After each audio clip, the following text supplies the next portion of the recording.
సమయంలో ఆత్మవిమర్శన చేసుకుంటే వాళ్లకు బానిసై వాళ్ళు చెప్పిన పనులన్నీ చేస్తున్నామా?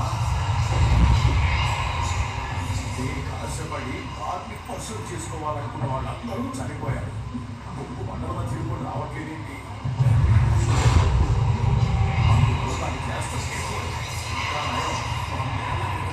మన పూర్వీకులు అమ్మవారి దయ వల్ల ఆర్మీ అడ్డుకొని కట్టడి చేశారు. దానికి కృతజ్ఞతగానే ప్రతి సంవత్సరం ఈ తిరునాళ్ళ జరుగుతుంది.